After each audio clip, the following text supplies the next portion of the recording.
ओम अज्ञानतिमिरान्धस्य ज्ञानाञ्जनशलाकया चक्षुरुन्मिलितं येन तस्मै श्रीगुरुवे नमः। नमो महावदन्याय कृष्ण प्रेम प्रदायते कृष्णाय कृष्ण चैतन्य नामने गौरतुषे नमः।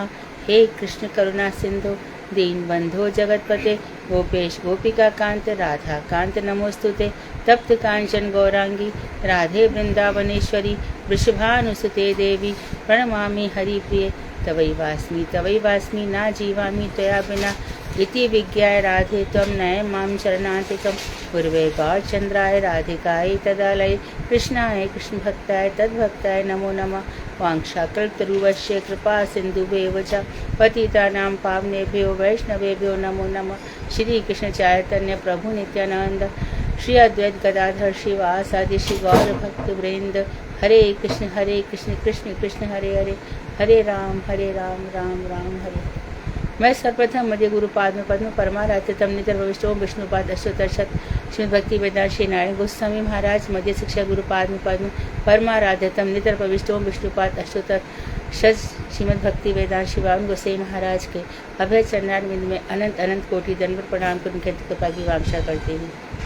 मैं ग्रंथराज मणि श्रीमद भागवतक मरी श्रीमाला तदई रचयिता ओम विष्णुपाद श्री भक्ति ठाकुर के चरणार बिंद में कोटि कोटि दंडवत प्रणाम कर उनकी ऐत कृपा की वांछा करती हूँ। मैं समस्त वैष्णव के चरणों में यथा योग्य बंधन अभिवादन दंडवत प्रणाम करती हूँ। भक्ति के प्रतिकूल जितनी भी चीज़ें हैं हमें उनको त्यागने के लिए कहा गया है। धन मद ऐश्वर्य जहाँ तक कि जन्म देने वाले माता पिता पति पत्नी जो भी भक्ति के अनुकूल नहीं है। अब इसमें देखो जैसे श्रवण कुमार है, श्रवण कुमार ने कितनी भक्ति करी ना, कृष्ण को पा सके क्या? सत्यवान हरिश्चंद्र सत्य की प्रतिज्ञा पे उन्होंने अपनी पत्नी और पुत्र को बेच दिया, भगवान को पा सके क्या? इसी प्रकार से तपस्या की बात आई, कितने लोगों ने तपस्या करी, बड़ी गहरी तपस्या करी, भगवान को पा सके क्या? तो इस तरह से हम देखते हैं कि भक्ति से ही भगवान मिलते हैं। भगवान को प्राप्त करने का भक्ति के अलावा दूसरा कोई साधन नहीं है, ना कोई कर्म ऐसा बनाया गया। अच्छा, कोई कहेगा कि भैया इनके पास इतनी संपत्ति है, इतने सुख से रहते हैं, इतने घर में इनके सब कुछ है, क्या ऐसा कर्म करते होंगे जो इनको इतना सब कुछ मिलता है? वो बहुत सारे ऐसे कर्म करते हैं जिनको संपत्ति मिले, लेकिन कृष्ण नाम की संपत्ति उनके पास जीरो होती है, कुछ कृष्ण नहीं मिल सकते। बल्कि तो इनके इतने सारे पाप और बन जाते हैं, अपराध और बन जाते, क्यों? धन के मद के कारण कुल का मद आ जाता है। आई नहीं, we are this we are. तो इसमें उनकी हालत बड़ी दयापूर्ण हो जाती है। हमारे स्वामी महाराज जब विदेश गए तो एक भी जन भक्त नहीं था, परंतु जैसे कि सुखदेव गोस्वामी का जन्म लेने के साथ ही ऐसा उनका ऑरा निकला कि वृक्ष उनकी ओर से उत्तर दे रहे हैं। इसी प्रकार स्वामी महाराज ने आज तक सबको हिला के रख दिया। एक साधक थे, उच्च कोटि के साधक जो विचलित नहीं होंगे। कौन सी ऐसी परिस्थिति थी जिसका उन्होंने सामना नहीं किया? कुछ नहीं था ऐसा उनके पास, था तो गुरु कृपा थी। उस गुरु कृपा की तो जो लोग गुरुदेव के पास आ जाते हैं उन्हें फिर पीछे नहीं मुड़ना चाहिए। पीछे अरे हमारा ये हो रहा है, हमने तो बहुत भक्ति करी, कुछ मिल नहीं रहा, ये नहीं, हमारा स्वास्थ्य खराब रहता है, हमारा कुछ होता नहीं, हमारी कुछ भी, ये सब के लिए जो कुछ भगवान ने लिख रखा है वही होगा। प्रारब्ध मिटते हैं, लेकिन भगवान की भक्ति प्रारब्ध कौन से मिटाने के लिए है? इस संसार में फिर से ना आना पड़े। ये प्रारब्ध नहीं कि हम स्वस्थ रहें, ये प्रारब्ध नहीं कि हमारे बेटा बेटी अच्छी नौकरी पर लग जाए, अच्छी बहू मिल जाए, अच्छा, ये सब प्रारब्ध नहीं होते। इस बात को समझो, अच्छे से समझो। भक्ति से मतलब भक्ति संबंधित वस्तुएं मिलनी चाहिए। भगवान अच्छे गुरु जीवन में भेज दें, भगवान अच्छा वैष्णव संग दे दें। वैष्णव संग भी तो कहाँ मिलता है। कितने ही ऐसे लोग हैं, इतना एकाकीपन है उनके जीवन में। और वैष्णवों में भी जब देखा जाता है कि वहाँ भी इतना प्रपंच है, हम कितने कितने एकदम व्यग्र होकर एक साधु के पास जाते हैं। यहाँ पर आकर हमें कुछ तो हमारे हृदय को शांति मिले कि वहाँ देखते साधु के यहाँ पर इतना ज़्यादा प्रपंच है, इतना बखेड़ापन, इतने पैसे की हमारा हृदय टूट जाता है। जिसको छोड़कर आए हम वहीं पे सब कुछ मिल रहा है, तो हम क्या करेंगे यहाँ पे। तो ऐसे समय में जो ये सब ग्रंथ हैं, यही हमारे सबसे बड़े साथी होते हैं। भक्त का कोई साथी नहीं होता। जितनी ऊंची सीढ़ियों पे जाएगा, ध्यान रखें, एक मैं बहुत ही इम्पोर्टेंट वचन बोल रही हूँ भक्ति संदर्भ में से।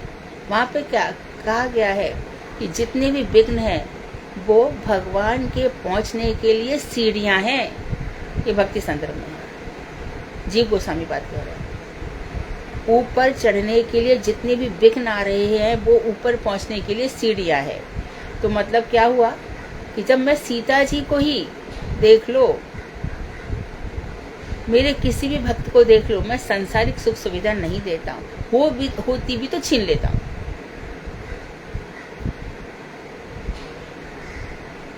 उस समय वो घबराए नहीं, उस समय सोचे कि भगवान मेरे लिए बड़े पक्षपाती हैं, इतना तो ध्यान रख रहे हैं, संसार में मुझे कहीं भी माया मुँह में मुझे अटका ही नहीं रहे हैं। तो पहले मैं सोचता था ये जोड़ लूँ, वो जोड़ लूँ, ये कर लूँ, वो, अब तो मेरा मन ही फीका पड़ गया। भक्ति है और वैराग्य नहीं है तो जीरो भक्ति नहीं है।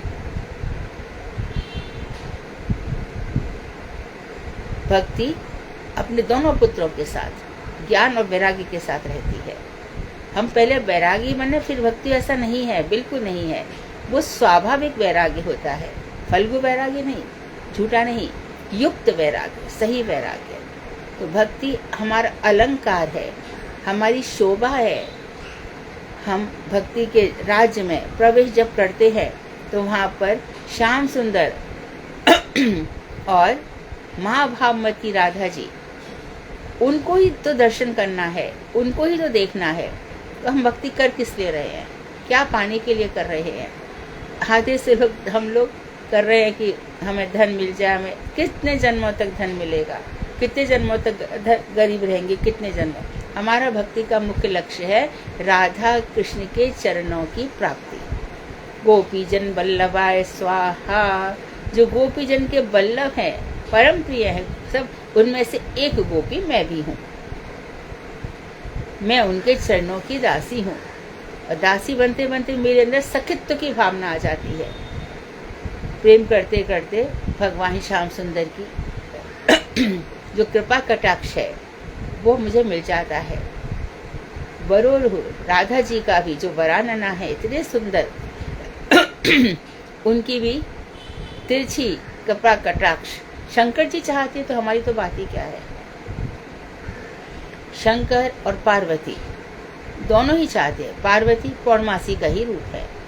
तो देखो जितने भी देवी देवता सबको एक ही है कि अभी बहुत हो गया, राधा कृष्ण की प्राप्ति हो।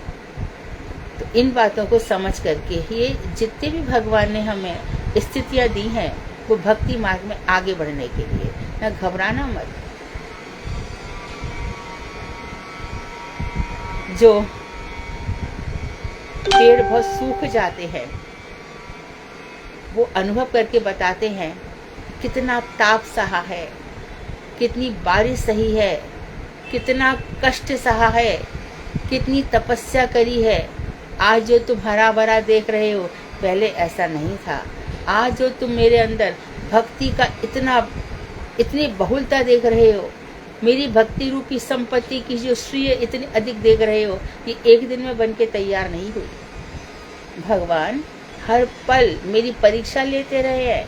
वो देखना चाहते हैं कि ये खरा सोना है कि नहीं, कि खाली सोने का पानी है या इसके अंदर सोना भी है। खाली देखने के लिए तो नहीं है, अंदर भी तो कुछ है ना। तो इसके लिए हमें भगवान के ही को प्रूव करना पड़ेगा। अच्छा, भक्ति के लिए किसी को आपको बहुत सुनना पड़ेगा। अरे सब झूठा प्रपंच है, सब ये है वो है। तैयार रहो इन सब बातों के लिए।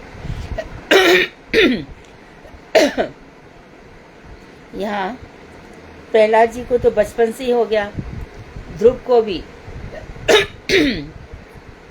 कोई भी ऐसा हो तो भक्ति के लिए सब तज हरि भज, और उसके बाद हरि जो कहेंगे इसमें घबराना नहीं है। उनका भांजा अभिमन्यु वो मारा जा सकता है, 16 वर्ष की आयु। कितना हृदय विदारक है। और वहीं पे वो परीक्षित को गर्भ में जाकर के बचा लेते हैं। आगे देखिए, योगेश्वर चमस, जो 9 योगेश्वर हैं इसमें से चमस हैं, तो वो राजा निमि को बतला रहे हैं।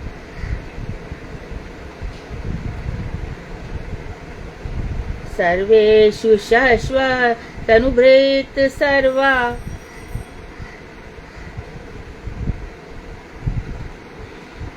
तनुभृत। नाम हाँ, इसके पहले के श्लोक है दीदी, 52 श्लोक है। अच्छा। एल का हो गया था, हो गया था दीदी। सुधा स्त्री संगी का हो गया था।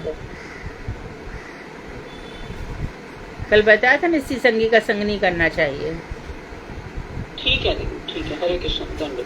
सर्वेषु शाश्वत अनुभृत अवस्थितम् यथा यथा खमात्मानमभीष्टमीश्वरम् वेदोऽपि गीतं च न शृण्वते बुधा मनोरथानां प्रवदन्ति वार्तया।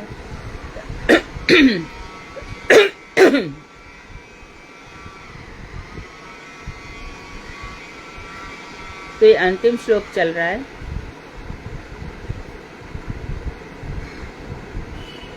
सभी देहधारी व्यक्तियों में जिनके शरीर हैं, आत्मा और शरीर मिलकर क्या बना? जीवात्मा।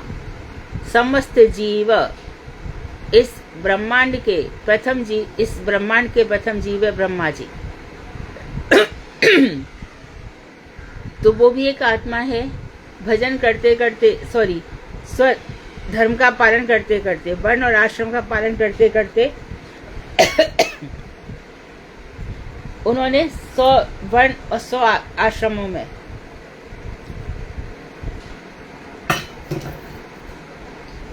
निष्पाप किया अपने धर्म का आचरण, तो ब्रह्मा जी की पोस्ट मिली, तो उनको भी देह मिली ब्रह्मा की। तो सभी देहधारी व्यक्तियों में भगवान अवस्थित हैं। चींटी से लेकर ब्रह्मा तक सब में भगवान का वास है। जिस प्रकार आकाश सर्वत्र होते हुए भी कहीं लिप्त नहीं होता, आकाश सर्वत्र है, कहीं लिप्त नहीं होता। जहाँ तक कि आकाश से वायु निकलती है, आकाश वायु में भी आसक्त नहीं होता, कहीं भी लिप्त नहीं होता। उसी प्रकार ईश्वर भी अलिप्त भाव से सर्वत्र विद्यमान है, सबके हृदय में है। पर किसी में, ये वेदांत में पूरा यही लिखा है, उपनिषदों में यही लिखा है कि भगवान से ही सब निकले हैं जीव, लेकिन भगवान किसी में आसक्त नहीं होते। भगवान की आसक्ति किसी में भी नहीं है। उनका क्या है? वो तो वृंदावन छोड़ करके चल देंगे, मथुरा छोड़ के चल देंगे, द्वारका चले जाएंगे, और द्वारका में भी जो सोने की द्वारका है उसको जल में डुबो जाएंगे। सोने की द्वारका जल में डुबा दी तो उन्होंने कहा कि लंका बच जाएगी, सोने के पीछे कलयुग आएगा, इतनी ज्यादा मार काट होगी, इससे अच्छा तो लंका जलवाई दो। हनुमान तुम्हारी पूंछ में आग लगाएगा रावण, और तुम क्या करोगे? धू धू करके लंका जला के शार कर दिए तुरंत। आप लोगों को पता होगा कि सोना जल करके भी कोई मरता थोड़ी है, सोना तो सोना ही रहता है, यहाँ वहाँ खाने बन जाती हैं। जिस तरह से हमारे मंदिरों में सोना चढ़ता है, पद्मनाभ भगवान में, तिरुपति बालाजी में, और कहीं कहीं पर साईं बाबा के मंदिर में साल क्या, कम से कम 1 लाख किलो सोना तो चढ़ता ही होगा कभी हम उमा देवी मंदिर में, हमारे छोटे बड़े सब मिला करके, और ये सब सोना सरकार के पास चला जाता है। वहाँ इसका क्या होता है वही लोग जाने। सोने की कमी नहीं है। तो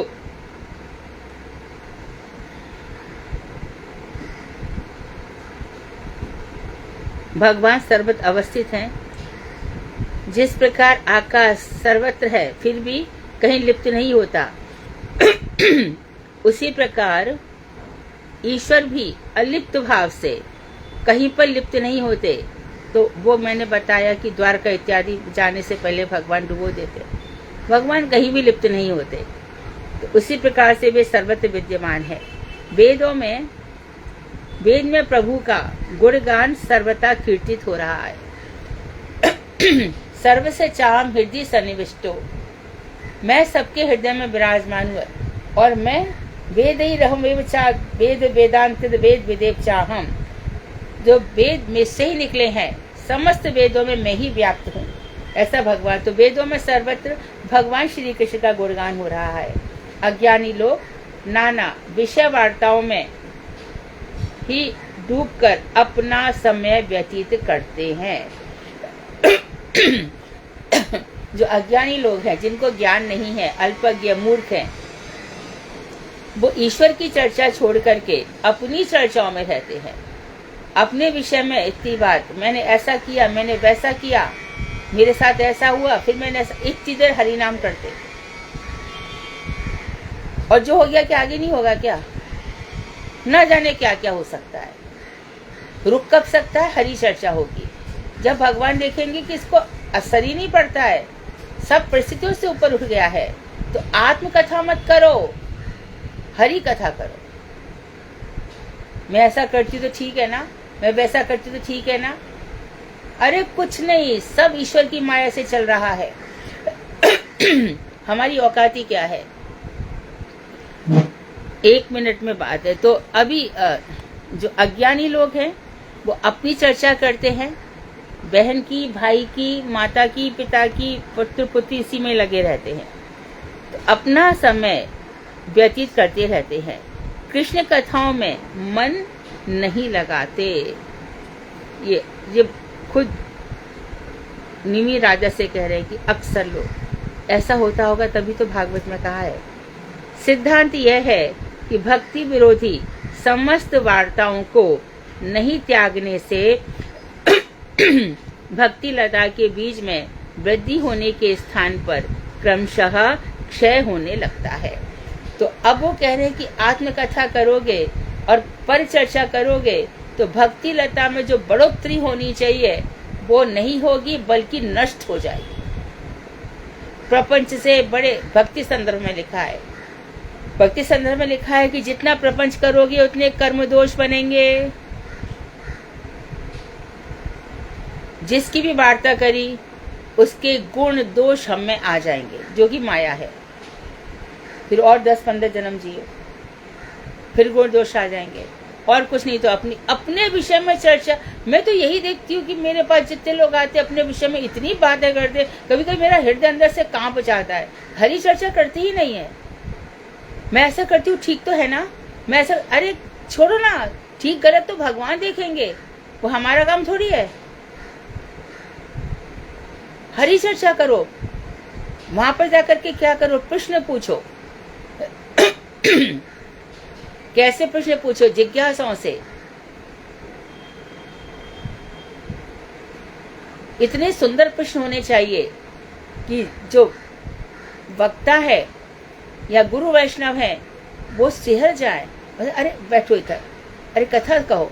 तुमको देख करके हमारे मन में बड़ी कथाएं उमड़ती हैं, बड़े हृदय में भाव आता है। वहां पे जा करके अपना गुणगान कर लेने से क्या भक्ति हो जाएगी क्या?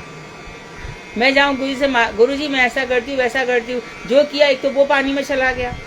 और गुरु जी कितना आत्म प्रशंसक है अपने ही विषय में, ये शरीर थोड़ी मैं हूँ, मैं तो ऐसा कर दिया, मैं तो वैसा कर दिया, मैं वहां हुआ ही, मैं वहां हुआ ही, मैंने वहां कर दिया, कुछ होके। यदि वास्तव में तुम्हारी भक्ति है तो फिर घर आ कैसे गए? वैरागी हो जाना चाहिए ना। अभी तो सब कुछ होश है, सब कुछ बाकी है, सब मंदिर तेरे दर्शन कर करके सब कुछ जैसा था वैसा ही है। नहीं, धीरे धीरे हो रहा है तो क्या गुरु वैष्णव पे हम एहसान कर रहे हैं क्या? उनके लिए कर रहे हैं क्या?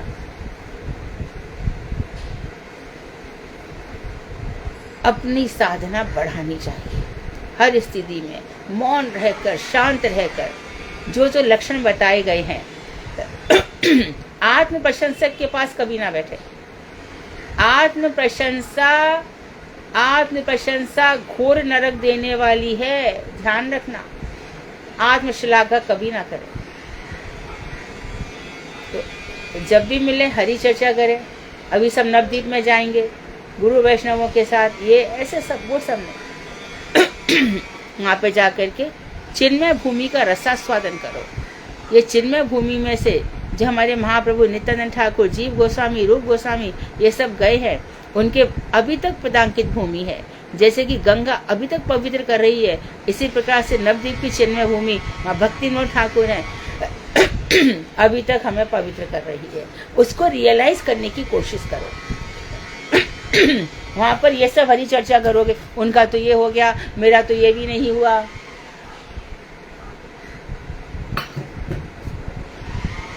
मुझे तो दर्शन बहुत सुंदर हुए, तुमको इसी में ये क्या है?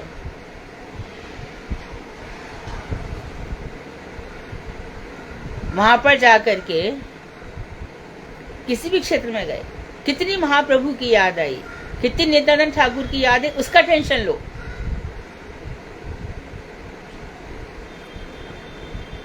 तो ये बहुत ही सुंदर बात बताई है चमस जी ने। तो अब वो बता रहे हैं कि जो भागवतक मरीचि माला में भक्ति के प्रतिकूल विचार में जो साधन भक्ति का निरूपण किया हमने, इसमें हमने कितनी बातों का त्याग करने को कहा। अब चतुर्दश किरण आएगी।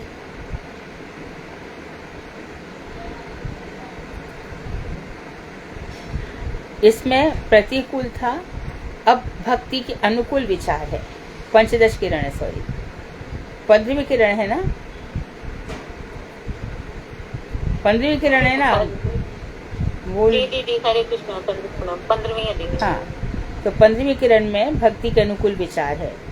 यहाँ पर कह रहे हैं अंगीकृतम सदा भक्ते अनुकूलम यदेव हि गौरपादाश्रयात्येन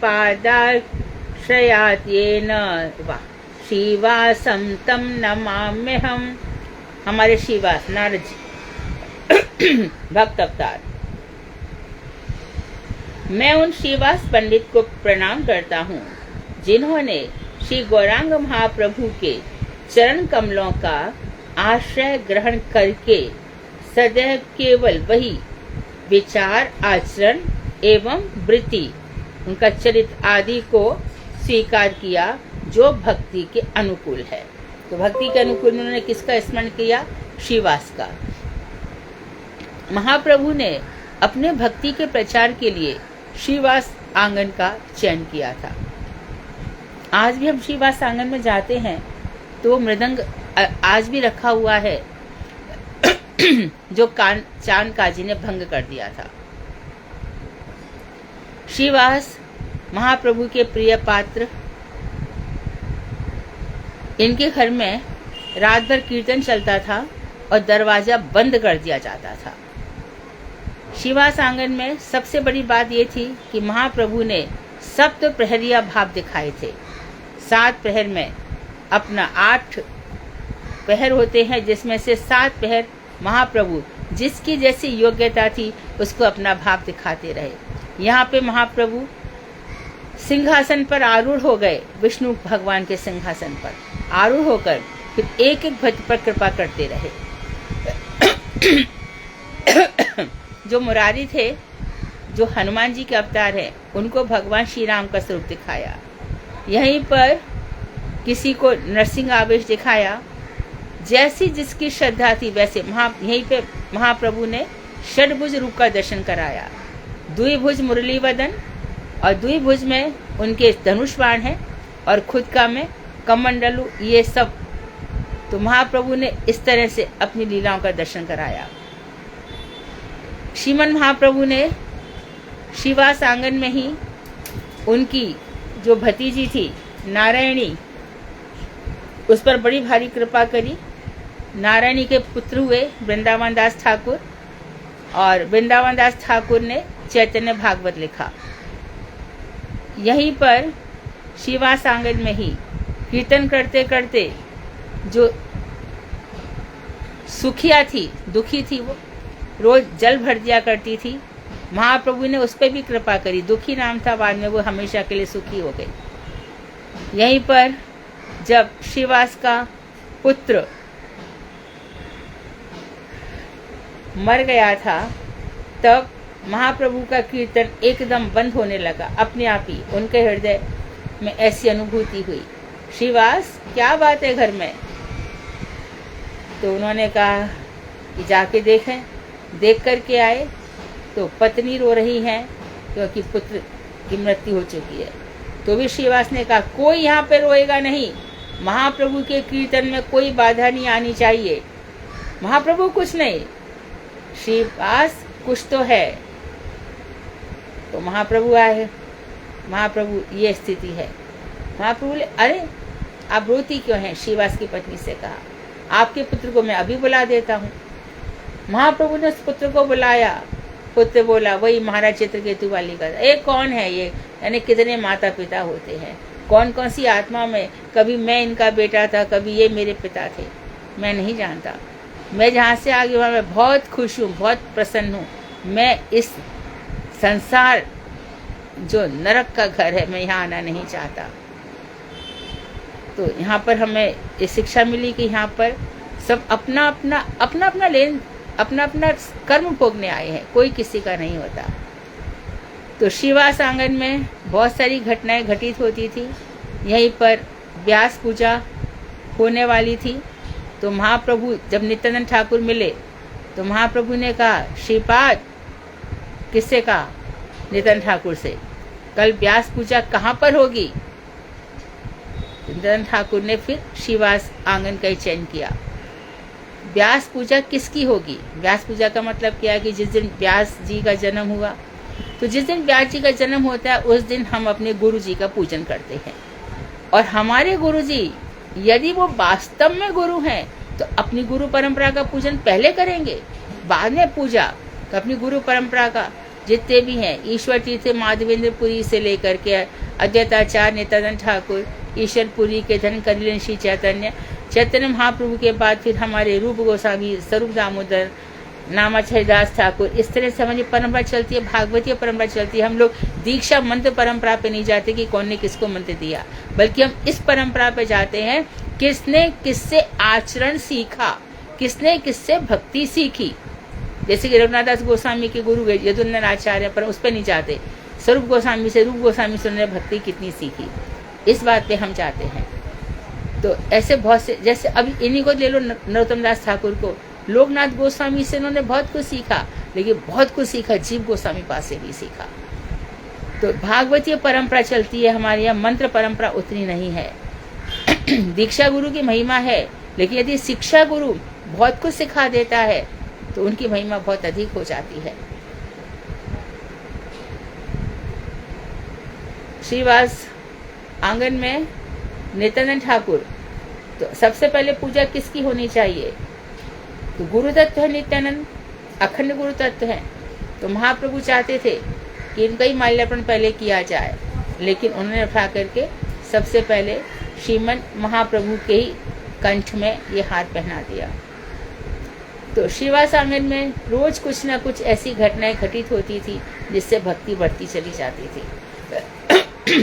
यहीं पर हर बात की सभा होती थी, सब कुछ होता था। तो श्रीवास पंडित का जीवन धन्य है, जिन्होंने अपनी भक्ति से महाप्रभु को आकर्षित कर लिया था। नारद जी को भक्ति मिली थी, उच्चिष्ट खाकर चतुर्मास में जो चातुर्मास किया था, साधु संत उनका अवशिष्ट ले लिया था, वो भी उन्हीं की आज्ञा से हम नाटक तो करते हैं अवशिष्ट लेने का, लेकिन मन में घृणा भर रही है, मैं क्यों इसका झूठा खाऊं। ऐसे लोगों पर कृपा नहीं होगी, बिल्कुल नहीं हो सकती 1%। जहाँ पर श्रद्धा है, विश्वास है और शास्त्रवाणी, गुरुवाणी पर पूरा विश्वास है, मत लो पर अपमान ना हो। वैष्णव उच्छिष्ट और वैष्णव की रज, वैष्णव का धौत जल, ये तभी करो जब विश्वास हो, नहीं तो अपराध हो जाएंगे। मत करो, अपराध नहीं होगा। श्रद्धा जगाओ, विश्वास जगाओ, क्योंकि वो तो फल देगी देगी। हम गुरु जी का उच्छिष्ट प्रसाद खाएंगे तो हमारे मन में वही सब कुछ आ जाएगा जो गुरु जी के मन में है। लेकिन श्रद्धा ही नहीं है मेरी, अरे गुरु जी तो बहुत बीमार रहते हैं, इनका क्या है। बाण गोसाई महाराज, अरे इनको तो ये बीमारी, नारायण गोसाई महाराज इनको तो ये बीमारी, तो फिर कभी मत लो, कभी लो ही मत। वो अलग बात है कि किसी जन्म में सौभाग्य जगह तो उनकी भक्ति आएगी, क्योंकि ये लोगों का शरीर चिन्मय होता है। जो हमें दिखाई दे रहा है वो उनका शरीर अस्वस्थ नहीं हुआ करता, ये खाली बस हमारी परीक्षा है। जिस तरह से माधवनपुरी बीमार पड़े तो रामचंद्र जी उनको सेवा का अवसर दिया, रामचंद्र छोड़ के चला गया, लेकिन ईश्वरपुरी ने उनकी बहुत सेवा करी तो उनको सभी कुछ प्रेम भक्ति का अंकुर प्राप्त हो गया। तो ऐसे हम श्रीवास जी को प्रणाम करते हैं, जो श्री कृष्ण चैतन्य प्रभु नित्यानंदा, श्री अद्वैत गदाधर श्रीवास आदि श्री गौर भक्त वृंदा। श्रीवास भक्त के अवतार है। तो नारद जी ने बहुत भक्ति करी और भक्ति करके नारद जी ने एक वरदान प्राप्त कर लिया कि वो 14 लोकों में आ जा सकते हैं। किस लिए आ जा सकते हैं? लोगों को भक्ति का अलग जगाते हैं। वाल्मीकि को मंत्र इन्होंने दिया, प्रहलाद जी को जो कयादू के गर्भ में थे इन्होंने कथा सुनाई, ध्रुव को इन्होंने मंत्र दिया। तो भगवान देख लेते हैं कि किस व्यक्ति को वास्तव में मेरी आवश्यकता है, उसके लिए जीवन में अवश्य कोई ना कोई भेज देते हैं। इसी तरह से तो हम कहते अरे मैं तो जीवन में बड़ा धन्य हूँ, इसने मुझे भक्ति का मार्ग सिखा दिया, इसने मुझे गुरु का मार्ग दिखा दिया। इस तरह से हमारे जीवन में होता है। और जिसने गुरु का मार्ग दिखाया उसी से ईर्ष्या, उसी से चिढ़। अरे मार्ग कृतज्ञता का है, कृतज्ञता का। You have to be oblige each and every moment.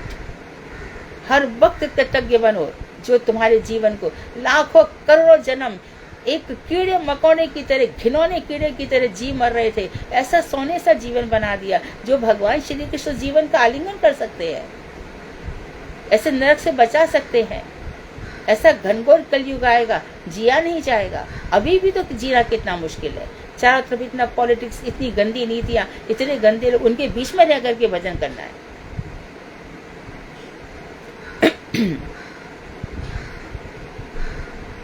Shrimad Bhagavat के 7वें स्कंध के पहले 9वें अध्याय के 18वें श्लोक में श्री प्रहलाद श्री नरसिंह देव से कहते हैं, जब भी भक्ति के अनुकूल बात होगी तब देखो। सोहम प्रियस्य सुहृदा, सोहम प्रियस्य सुहृदा पर देवताया, लीला कथा तव नरसिंह वीरेंच गीता।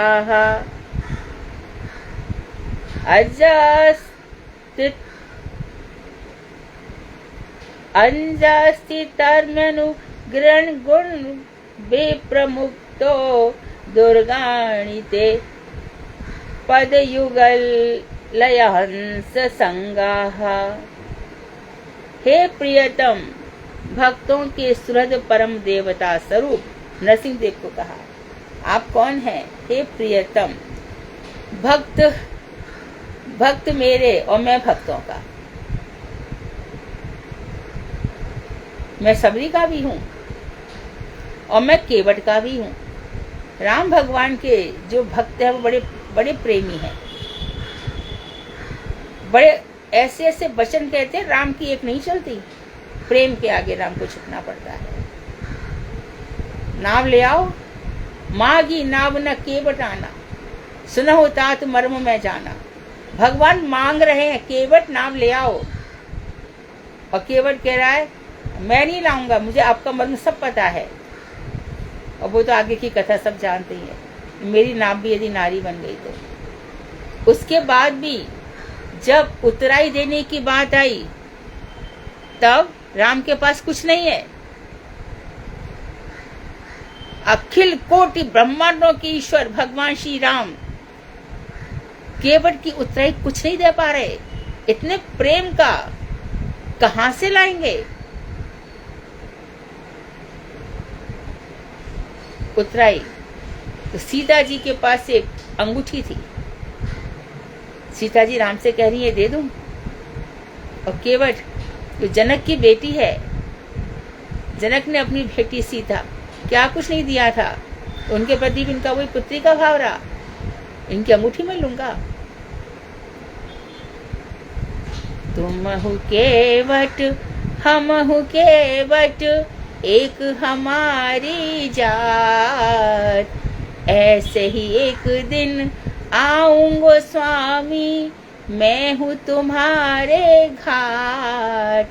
बाह पकड़ मुकुनाब चढ़ैयो ठाकुर, बाह पकड़ मुकुनाब चढ़ाए दीजो भवसागर से पार, कैसे उतारू गंगा पार। सुन मेरे रघुराई लिए बिन उतराई, कैसे उतारू गंगा पार। आप भी केवट हो और हम भी केवट है। आज तो हमारी तुम्हारी बराबर की है। कठौती लेने गए केवट, आपकी जो चरणों का जल इसको व्यर्थ नहीं जाने दूंगा, ये चरणों का जल धोऊंगा। भगवान श्री राम खड़े हैं, एक चरण धोते हैं, फिर भगवान दूसरा। अरे ना धुलाई नहीं है चरण, तो चरणों की रस से खुद स्नान कराते हैं, अपने परिवार को ले आते हैं, सबको अभिषेक कराते हैं, अभिषिक्त कराते हैं। और धन्य है वो निषाद जो उनको गंगा किनारे छोड़कर आते हैं। और धन्य है वो सुमंत जो रथ को खींच के तो ले आए। दशरथ जी के कहने से हृदय विदीन हो रहा है। कल जो राजकुमार था, राजा बनने वाले थे, उन भगवान श्री राम को मैं बलकल विश्व जटाओं में छोड़ने जा रहा हूं। यहां से पता नहीं वो उस पार कहां जाएंगे। सीता जी सिमटी हुई सी बैठी है। राम कह रहे हैं कि देखो ऐसा ऐसा होगा, यही तो हमारा आनंद है।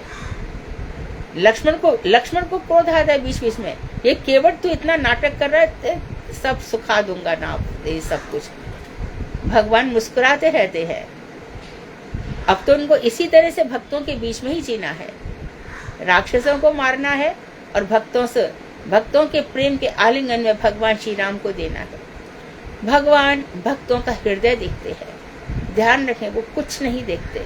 ये जो भक्ति के प्रतिकूल विचार हैं, इसके लिए अपनी एक लिस्ट बनाओ पेपर पर, हमसे क्या क्या छोड़ने को कहा गया है और क्या क्या कथाओं में बताया गया है, उसकी लिस्ट बनाओ। जब तक ये त्याग नहीं होगा तो फिर भक्ति के अनुकूल भी कहां से आएगा। तो जो भक्तों के सुहृद है, सबसे ज्यादा हित चाहने वाले भगवान हैं, उनसे बड़े हितैषी हमारे कोई नहीं है। बाकी सब मरणशील जीव है ना, आज है कल पता चला मैया मर गई, पिता मर गए। सबसे अच्छे तो वही होते हैं, लेकिन आजकल माँ बाप भी स्वार्थी हो गए हैं।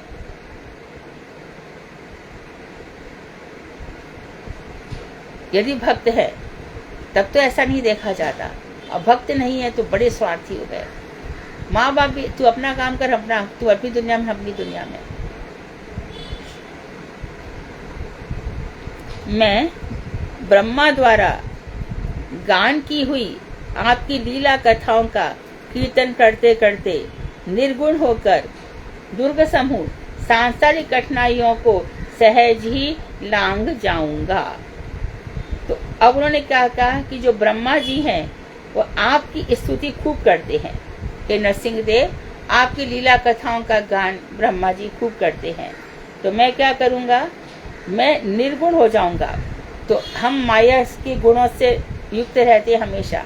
सतोगुण तमोगुण रजोगुण हमारे सिर पे सवार रहते हैं।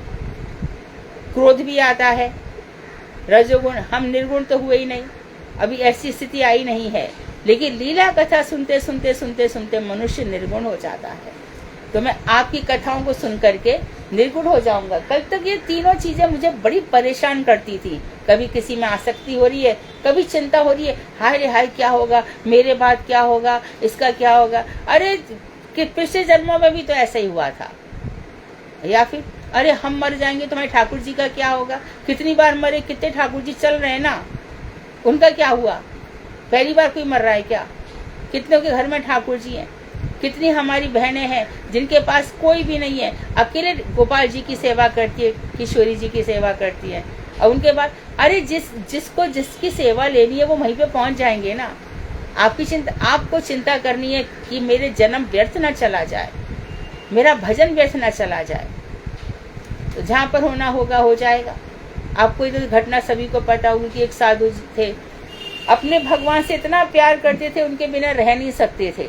रास्ता भर गोपाल जी को लाए, ट्रेन में बड़े भाव से गीत गाते रहे, सब कुछ होता रहा। अब क्या हो, तो उतर गए कि आज मेरे घर पे आना कीर्तन करने के लिए, मेरे घर पे तुम लोग आना। सबको दे दिया, सब कुछ बता दिया, स्टेशन आया और उतर गए। इतने भावुक हो गए कि मेरे कन्हैया का तो आज बहुत बड़ा परिवार जुड़ गया, बहुत, और चले गए। और वहां पे जाके घर पे पहुंचे तो ठाकुर जी का थैला ये तो है ही नहीं। ये क्या हो गया। अब तो ऐसा रुदन, सब पागल हो गए, क्या किया जाए क्या नहीं किया जाए। बड़ी बुरी स्थिति हो गई। रो रो के भाग के आए ट्रेन में। ये क्या हो गया। पुलिस, इसके रेलवे का जो अधीक्षक है उसके पास गए कि भैया तो कौन सी ट्रेन थी, क्या था कि उस ट्रेन में हम आ रहे थे। कहते वो ट्रेन तो कब से खड़ी है, तो चल ही नहीं रही आगे, पता नहीं इंजन में आगे बड़े बड़े इंजीनियर आए लगे हैं। भागे, देखे तो प्राणनाथ वहीं पर बैठे हैं। ये भक्त और भगवान का संबंध है। तो वो हम चाहे छोड़ दे, वो हमें नहीं छोड़ते। प्रेम के जो हमारे हृदय में प्रेम है, उसके सिंहासन पर ऐसे आके विराजमान हो जाते हैं। फिक्र करे दा बाबरे, जिक्र करे ना साथ, उठ फकीरा जिक्र कर, फिक्र करेगा आप। जो जन्म दे रहा है, मरण दे रहा है, बीच का भी वही संभालो, इससे बहुत टेंशन मत लो। तो आपकी लीला कथाओं का कीर्तन करते करते मैं भी निर्गुण हो जाऊंगा। और सांसारिक कठिनाइयां जो आएंगी, कम कठिनाइयां बाप ही मार रहा है उठा उठा करके, छोड़ भी नहीं रहा है। कभी हाथी के नीचे रुंधवा रहा है, कभी पहाड़ से गिरा रहा है, कभी आग में जलवा रहा है, क्या क्या नहीं करवा रहा है खुद का बाप। तो भजन करना आसान थोड़ी है। तो सांसारिक कठिनाइयों को सहज ही लांघ जाऊंगा, क्योंकि भक्ति के परम अनुकूल स्वरूप आपके श्री चरण युगल के रस को पान करने वाले हंस रूपी भक्तों का संग ही मेरा प्रधान आश्रय है। तो मैं किसका आश्रय लेना चाहता हूँ। जो भक्ति के परम अनुकूल स्वरूप कौन है, आपके जो चरण युगल हैं, इनका जो रस प्राप्त करने वाले हैं। आपके चरण युगलों का जो चरण युगल में जो कमल रस का मकरंद निकल रहा है, भक्त इसी प्रकार से पान करते रहते हैं। और ये भक्त कैसे हैं, हंस रूपी। कैसे, हंस जैसे नीर और क्षीर को अलग कर देता है, पानी और दूध को अलग कर देता है। अर्थात असार संसार को छोड़ करके यहाँ पर आकर, इसीलिए कि अच्छा ये संसार में कुछ तो है, तभी तो भगवान यहाँ पर वेद छोड़ गए, तभी तो भगवान यहाँ पे गीता कही, तभी तो यहाँ पे अवतार लेते हैं। कुछ तो है ही ना इस संसार में जो आ जाते हैं और छोड़ जाते हैं। तो भक्त विनोदार्थम संभामी युगे युगे, तो ठीक है कि भैया मैं अवतार लेता हूँ, लेकिन इसलिए लीला करता हूँ कि मेरे भक्त मेरी कथाओं का गुणगान करेंगे और निर्गुण हो जाएंगे। फिर यत गत्वा न निवर्तन्ते तद धाम परमम मम, फिर ऐसे मेरे धाम में आएंगे जहाँ से वो इस भयावह संसार में आएंगे नहीं, जिसने माया से आक्रांत ये संसार है। यहाँ पर चीजें कहाँ समझ में आती हैं, सब माया का खेल है। तो भक्तों का संग ही मेरा प्रधान आश्रय है। भक्तों का संग ही मैं करना चाहता हूँ, वही मेरा प्रधान आशय। भक्तों के साथ छोड़ करके और किसी का साथ मत जाओ। श्रीमद् भागवत में भगवान श्री कृष्ण उद्धव से कहते हैं, क्या कहते हैं? प्रायेण भक्ति योगेन सत्संगेन विनोद्धवा नोपायो विद्यते सम्यक प्रायणम ही सतामहम। सत्संग में भक्ति योग के आचरण के बिना साधुओं के परम आश्रय मुझे प्राप्त करने का दूसरा कोई उपाय नहीं है।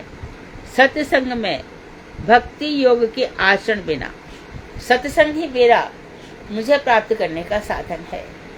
सत्संग से भक्ति योग हो सकता है, और उसके बिना साधुओं के परम आशय कौन है? मैं साधु मेरे आशय से जीते हैं, साधु मेरे नाम के बल पर जीते हैं। जैसे जाई विद राखे राम, जैसे वो मेरे आशय जैसा हो।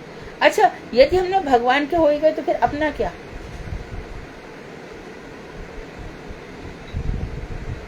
जो बिगाड़े तो बिगाड़े, रखे तो रखे। आश्रयस्तु वा पादताम पे नष्ट हुआ। मानोगे तो वही सिर पे सवार है, नहीं मानोगे तो वही सिर पे सवार है। भाई, इससे अच्छा तो उनका आश्रय ले लो। हमारी इच्छा से कुछ नहीं हो सकता है संसार में। उन्हें जो लिख रखा वही होगा। लोग क्या कहेंगे? लोगों के लिए भक्ति कर रहा है क्या?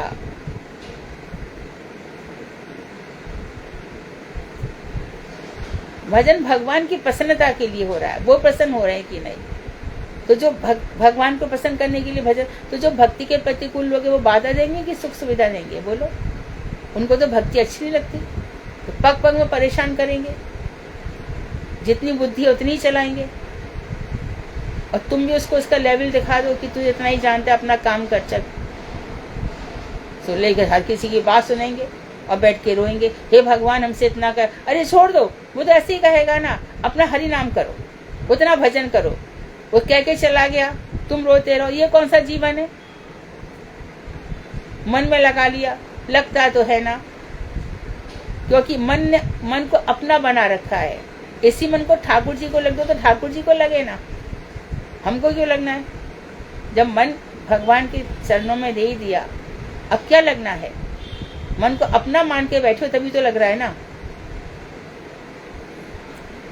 तो मुझे प्राप्त करने का दूसरा कोई उपाय नहीं है। साधुओं का परम आश्रय मैं हूँ, उन्हीं का संग करो। इसके अतिरिक्त तो पहले कुसंग का त्याग बताया, अब यहाँ पर बताया कि सत्संग छाड़ मन हरि विमुखन को संग। जो हरि से विमुख हैं ऐसे लोगों का संग छोड़ दो।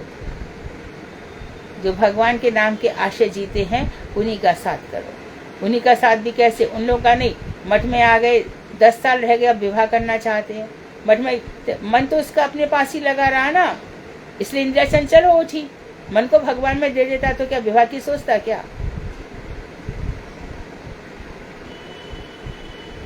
अरे बेचारे, कैसा उसको विवाह की बहुत इच्छा हो रही, और उसके साथ ही मिल जाएंगे मूर्ख कहीं के। इसलिए बहुत ही ध्यान से, गंभीरता पूर्वक मांक्षाकल्पतरुवैश्य कृपा सिंधु बेवचा पतितानां पावनेभ्यो वैष्णवेभ्यो नमो नमः।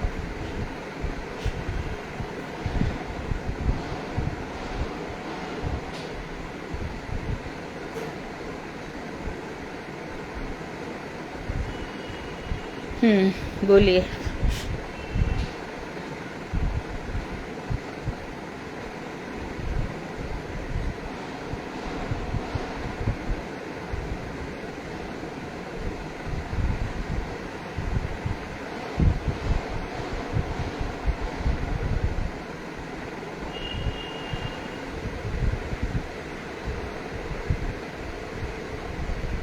कोई प्रश्न है?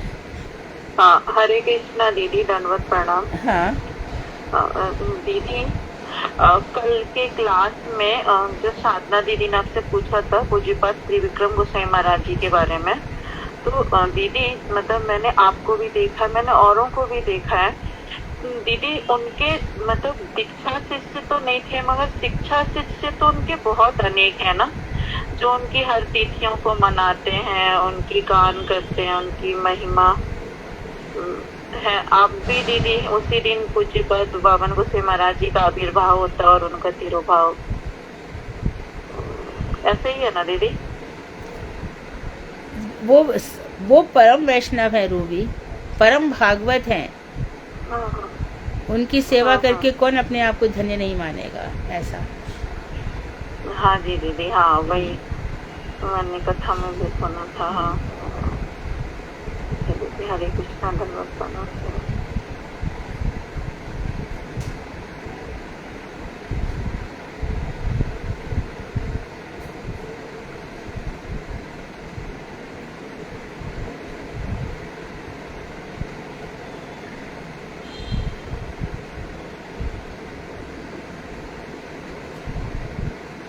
धन्यवाद प्रणाम दीदी। हाँ दीदी, भक्ति जब हम करते हैं ना तो बहुत बाधाएं आती हैं, पर ठाकुर जी हमें मार्गदर्शन देके हमारी रक्षा भी करते हैं। ऐसे ही है। और ये सूत्र हमें आपके मुख कमल से सुनने को मिलते हैं ना, तो हमारा मन और पक्का हो जाता है कि ठाकुर जी बड़े आसानी से नहीं मिलने वाले।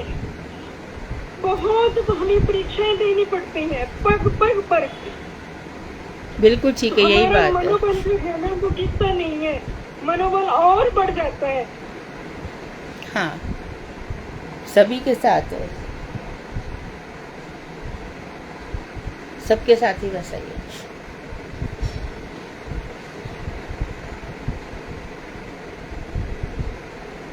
पूरा अपना मनोबल बनाए रखिए। सहना पड़ेगा, बहुत सहिष्णु बनना पड़ेगा। महाप्रभु भी वही कह रहे हैं, तरुरपि सहिष्णा, वृक्ष से भी अधिक सहनशील बनो। भक्तों को बहुत सहना पड़ता है।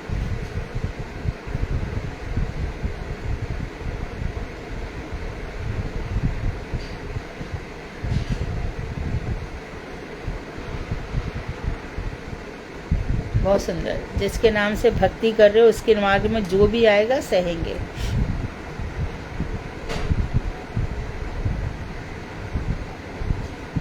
सहने की शक्ति भी दीदी वैष्णव जन ही देते हैं। हम जिसकी कथा सुन रहे हैं, जिसकी अनुगत में, वही कृपा करते हैं दीदी। एक दो चीजें भी हैं, बहुत होती रहती है ऊपर नीचे। जैसे आपकी कथा का इतना प्रभाव है ना लोगों पे कि घर में भी कुछ प्रॉब्लम्स पति वगैरह करते हैं, उसमें भी आनंदित होके छुप के माला करना, फिर फोन पे बताना दीदी आज ऐसे। इतना आनंद होता है सुन के।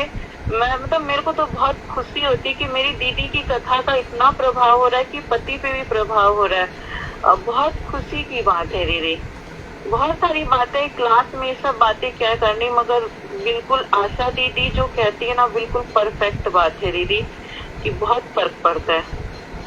और आप कहते हो ना, अभी जो आपने श्लोक बोला, जो करे आचार वही प्रचार। जिसके जीवन में आचरण है पूर्ण, उसी की वाणी हमें परफेक्ट कर सकती है, अन्यथा और कोई नहीं कर सकता। वो कितना भी बोलते ना लाउड स्पीकर के जैसा बोलता रहे, पब्लिक आ जाए, पूजा हो जाए, उससे कोई फर्क नहीं पड़ता।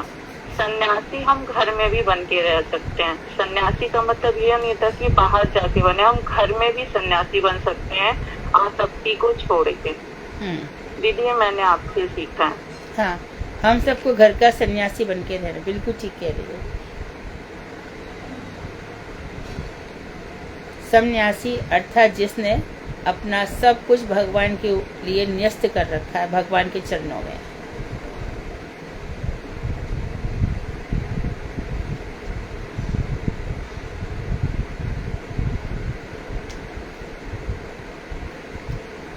बहुत सुंदर। अच्छा, श्रीमद् भागवत। हरे कृष्णा दीदी, दंडवत। आज 30वां अध्याय है दीदी, तृतीय स्कंद का 30वां अध्याय, और ये करेंगी मदन मोहिनी दासी दीदी। अच्छा, पहली बार कर रही हूँ। बोलिए हाँ। दीदी।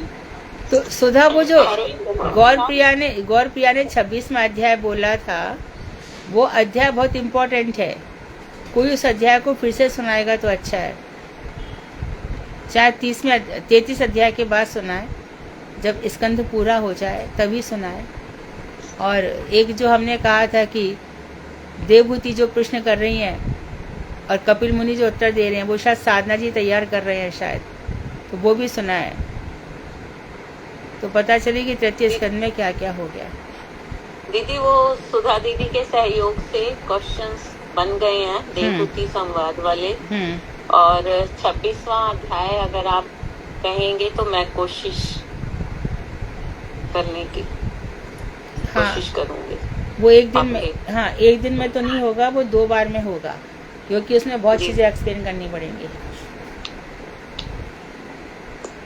साधना दीदी आप स्कंद के बाद क्योंकि कपिल देव की संवाद करोगे तो 26वां अध्याय कोई और करना चाहे तो वो करे, क्योंकि एक ही स्पीकर रहेगा हर कथा के लिए तो वो ठीक नहीं है। तो अगर आप में से कोई उस अध्याय को फिर से करना चाहता है 26वें अध्याय को, तो आप ग्रुप में बोल दीजिए कल 1-2 दिन के अंदर, मतलब मंडे को, या फिर मैसेज कर दीजिए मुझे, ठीक रहेगा। और ठीक है ना साधना दीदी? हाँ हरे कृष्णा दीदी, ठीक है, जैसे बिल्कुल ठीक है। क्योंकि आप ऑलरेडी कथा करोगे तो मदन मोहनी दास आप शुरू करिए। हरे कृष्णा, हरे कृष्णा, नाम दीदी, हरे कृष्णा। पूजा दीदी बोलिए। दीदी आज 29 अध्याय है, वो मेरे नाम से आपने बोला था, 29 अध्याय 25 स्कंद का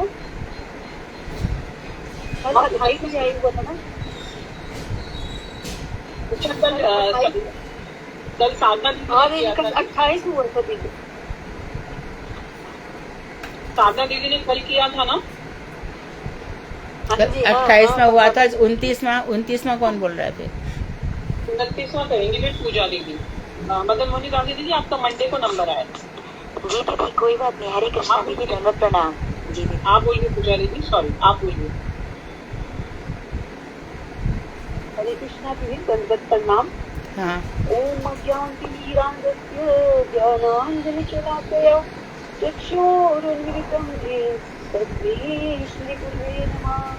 वन्दे श्रीगुरुयच्छ्रीयुक्तकमलं श्रीगुरुन् वैष्णवांश्च श्रीरूपं सागरजातं सहगं रघुनाथ अमृतं तं सजीवं सावधैतं सावधूतं परिजनसहितं कृष्णचैतन्यदेवं श्रीराधा कृष्णपादां सहगं ललिता श्रीविशाखान्वितां गौरचन्द्राय राधिकाय तदालय कृष्णाय कृष्णभक्ताय तद्भक्ताय नमो। सर्वप्रथम मैं अपने गुरुदेव परम पूज्य परिवाराचार्य गोविंद स्वामी अष्टोत्तर शत ओम विष्णुपाद श्री श्रीमद भक्ति प्रसाद विष्णु गोस्वामी गुरुदेव महाराज जी के अवेशी चरण पदकमलों में असंख्य दंडवत कोटि प्रणाम करते हुए उनसे हेतु की भक्ति की कृपा प्रार्थना करती हूँ।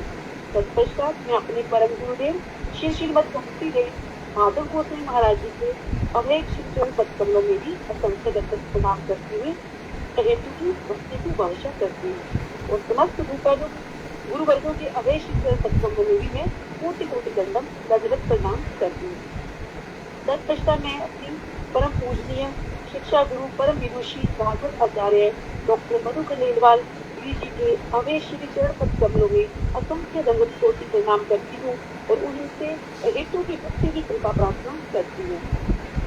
मैं कक्षा में उपस्थित सभी वैष्णवों के चरणों में वंदन अभिवादन और प्रणाम करती हूँ। उस के चरणों में भी दंडवत प्रणाम करती हूँ, क्योंकि इन्होंने मुझे अपनी वाणी को पवित्र करने का सुअवसर प्रदान किया। समाधिदेवं करुणानिधानं तमालवर्णं सीतावतार अपार सुरता सुरते केतुं भजामि भागवत श्री भागवत महात्मा भागवत भगवान के चित्र कमलों में प्रणाम करती हूँ। इनकी वाणी को दोहराने की प्रयास करती हूँ। आज का स्कंद 29 अध्याय पेज नंबर 722 और आज का मेरा विषय है सफल और बिल्कुल के देश में भक्ति और योग और काल की महिमा। टॉपिक फिर से बोलिए पूजा। हाँ जी, सगुण और निर्गुण के भेद से भक्ति योग और काल की महिमा। ठीक। माता देवहूति ने भगवान कपिल देव से कहा, महत आदि तत्व एवं प्रकृति और पुरुष के लक्षणों का शांति शास्त्र में जिस प्रकार से निरूपण किया गया है वो तो आपने मुझे बतलाया, किंतु हे प्रभु इन सब के उल्लेख करने का जो मूल प्रयोजन है तो भक्ति योग है। आप कृपा करके मुझे विभिन्न प्रकार से भक्ति योग के विषय में भी बताया और जीव लोक की संसार की गति का भी वर्णन कीजिए और अपने इस काल स्वरूप का भी वर्णन कीजिए। इस प्रकार माता देवहूति ने भगवान कपिल देव से इस अध्याय में ये 3 प्रश्न किए। श्री मैत्री ऋषि ने कहा, हे विदुर, भगवान कपिल देव ने अपनी माता की सुंदर सुंदर बच्चियों को सुनकर पहले तो बहुत ही खुश हुए और फिर करुणा से भरकर अपनी माता से कहने लगे। माता के पहले प्रश्न का उत्तर देते हुए भगवान कपिल देव भक्ति योग के विषय में बता रही है कि विविध अभिप्रायों से युक्त व्यक्तियों के भेद से भक्ति योग बहुत प्रकार से प्रकाशित होता है। द्रव्य और वेदर्शी अर्थात वेदर्शी हर जो दूसरों के सुख दुख को अपने सुख दुख के समान नहीं देखते हैं, ऐसे व्यक्ति हिंसा, दंभ और ईर्ष्या के उद्देश्य से मेरी भक्ति करने के कारण वो मेरे तामस भक्त कहलाते हैं।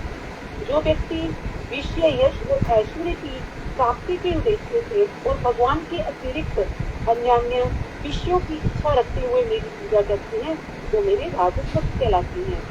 जो व्यक्ति भगवान की प्रीति के उद्देश्य से या फिर भगवत अर्चन ही मेरा कर्तव्य है, इस बुद्धि से वेदर्शी, यहाँ पे वेदर्शी का मतलब है कि जो भक्ति से दिन मोक्ष की इच्छा करने वाला जो व्यक्ति है वो अगर मेरी पूजा करता है तो वो मेरा सात्विक भक्ति कहलाता है। भगवान कपिल देव कहते हैं, माता इस प्रकार ये त्रिविध भक्ति ही सगुण है और इसके अतिरिक्त इन तीनों से ऊपर निर्गुण शुद्ध भक्ति ही है। इस प्रकार से गंगा जल स्वाभाविक रूप से सागर की ओर प्रभावित होता है, उसी प्रकार मेरे गुणों के श्रवण मात्र से समस्त प्राणियों की हृदयों में निवास करने वाले मुझ सर्व अंतर्यामी के प्रति आत्मा की जो तैल धारावत अविच्छिन्न स्वभाव की गति उदित होती है यही निर्गुण भक्ति योग का लक्षण है। पुरुषोत्तम स्वरूप मेरे प्रति किए गई वह भक्ति भगवत सेवा के अतिरिक्त अन्य सब इच्छाओं से रहित होती है और ज्ञान, कर्म आदि बाधाओं से रहित होती है। मेरे ऐसे जो निष्काम भक्त मेरी सेवा के अतिरिक्त मुक्ति प्रदान किए जाने पर भी उसे स्वीकार नहीं करती। मुक्ति 5 प्रकार की होती है। सालोक्य, नंबर 1 सालोक्य, भगवान के साथ एक ही लोक में बात करना। दूसरी है शास्त्री, भगवान के समान ऐश्वर्य को प्राप्त करना। तीसरी सारूप्य, भगवान के समान रूप। चौथी है सामीप्य, भगवान के समीप बात करना। और 5वीं सायुज्य, भगवान के साथ मिलकर एक हो जाना। हे माता, जो मेरे भक्त है वो मेरी सेवा के अतिरिक्त अन्य किसी वस्तु की प्रार्थना ही नहीं करते हैं, किसी को ही उत्तम या परम भक्ति योग भी कहा जाता है। इस भक्ति योग के द्वारा मेरी त्रिगुण में माया को पार करके मेरे जो प्रेम को प्राप्त करता है, मेरे प्रेम को प्राप्त करता है। आगे भगवान कपिल देव अपनी माता से कहते हैं कि हे माता, मैं आपको निर्गुण भक्ति से युक्त भक्तों के साधन बतला रहा हूँ, आप कृपा करके उन्हें शांति सुनिए।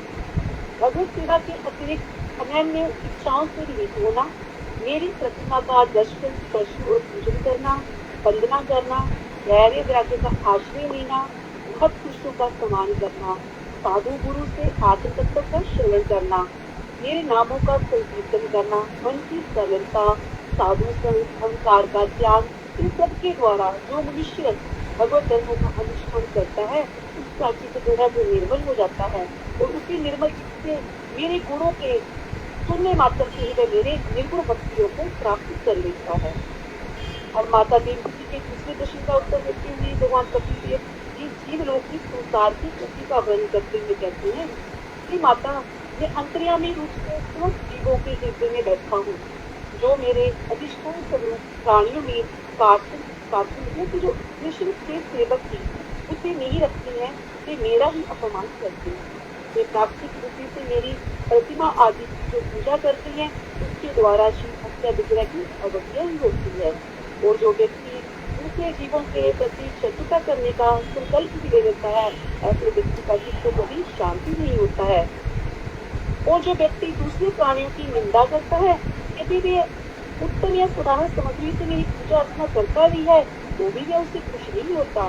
जब तक अपने और समस्त प्राणियों के हृदय में अवस्थित मेरे भगवत स्वरूप की उपलब्धि ना हो जाए तब तक मेरे श्री अक्षर विग्रह की ही मेरी पूजा अक्षर विग्रह ने ही मेरी पूजा करनी चाहिए। मुझे सभी प्राणियों में अवस्थित और सर्व अंतर्यामी जानकर मेरे परमात्म स्वरूप की पूजा करनी चाहिए। सबके साथ मित्रता करनी चाहिए और सबका ही सम्मान करना चाहिए। ये माता अचेतन शुष्क किरण आदि पदार्थों से सचेतन सभी किरण आदि पदार्थ से श्रेष्ठ है।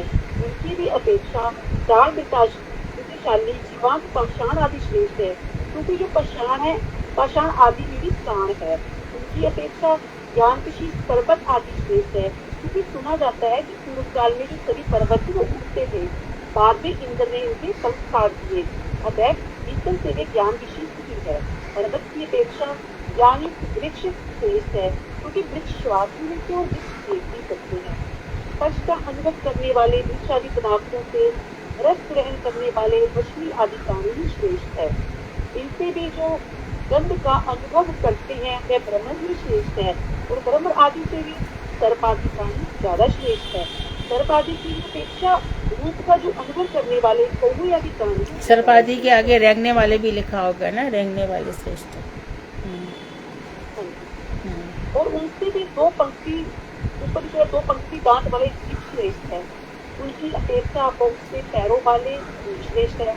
बहुत से पैर वालों की भी अपेक्षा है, 4 पैर वाले जो जंतु है और 4 पैर वाले जंतुओं की भी अपेक्षा 2 पैर वाली मनुष्य भी श्रेष्ठ है। 2 पैर वाले मनुष्य में से ये 4 वर्ण श्रेष्ठ है। 4 वर्ण जैसे ब्राह्मण, क्षत्रिय, वैश्य और शूद्र। इन चारों वर्णों में भी ब्राह्मण जो है वो सर्व प्रधान है। ब्राह्मणों में भी जिनको वेदों का ज्ञान है वह ब्राह्मण श्रेष्ठ है।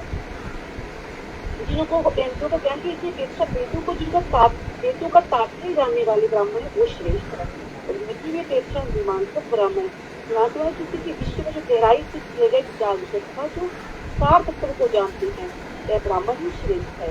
इन मीमांसक ब्राह्मणों की अपेक्षा वर्ण श्रम की तरफ धर्म की वर्ण आश्रम को इस तरह से उसी में रत रहते हुए ब्राह्मण श्रेष्ठ है, पालन करते हैं उनका वो श्रेष्ठ है।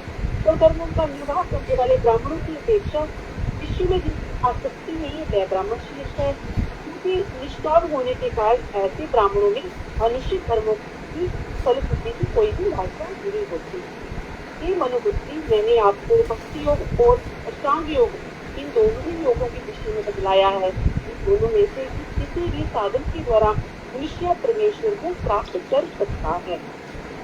अब माता देवी जी के तीसरे प्रश्न का उत्तर देते हुए भगवान कपिल अपने खास रूप का वर्णन करते हुए कहते हैं, प्रकृति और उसका प्रवर्तक पुरुष तथा कर्म चेष्टा ही दैव के नाम से जाने जाती है।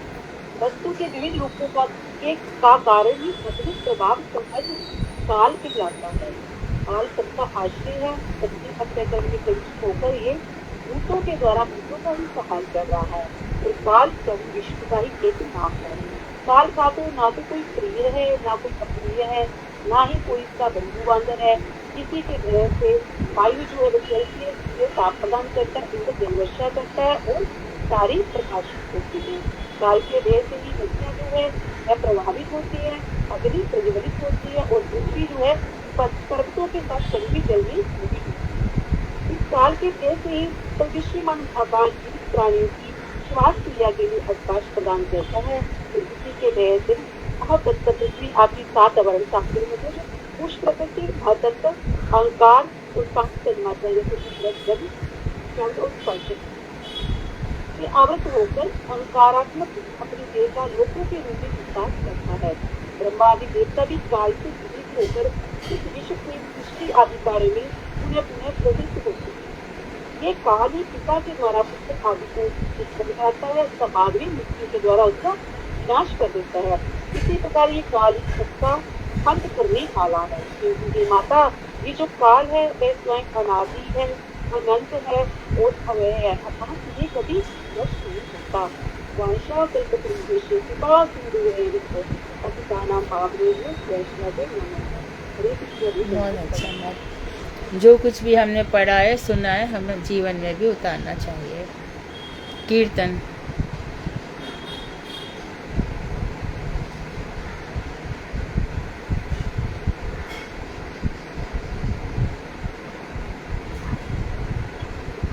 कृष्णा दीदी, दंडवत प्रणाम। दीदी मैं करूँ फिर तुम? गाओ। पिला गुरुदेव की जय। सभी को मेरा यथा योग दंडवत प्रणाम। राधा भजने यदि मति नाही बेला, कृष्ण भजन तबा अकारण गेला। आता परहिता सो रज नाही जानी, राधा बिरहित माधव नाही मानी। केवल माधव पूजे सो ज्ञानी, राधा अनादर करे अभिमानी। कबही नाही करीबे ताकर संग, चिते इच्छा से यदि ब्रज रस रंग। राधिका दासी यदि होए भान, शीघ्र मिलय तब गोकुल कान। ब्रह्मा शिव नारद श्रुति नारायणी, राधिका पद रज पूजिए मानी। उमा रमा सत्या सची चंद्र रूप मणि, राधा अवतारे सबे यमुना वाणी। इन राधा परिचर्या जाकर धान, भगति विनोद तार मांगे चरण। राधा भजने यदि मति नाही बेला, कृष्ण भजन तब अकारण गेला। जय भक्ति विनोद ठाकुर भक्ति विनोद, भक्ति विनोद ठाकुर भक्ति विनोद। हरे कृष्णा दीदी, दंडवत प्रणाम। बहुत सुंदर। वांछाकल्पतरु वैश्य कृपा सिंधु एव च, पतितानां पावनेभ्यो वैष्णवेभ्यो नमः। हरे कृष्णा दीदी, दंडवत प्रणाम। दंडवत दंडवत। हरे कृष्णा दीदी, दंडवत प्रणाम।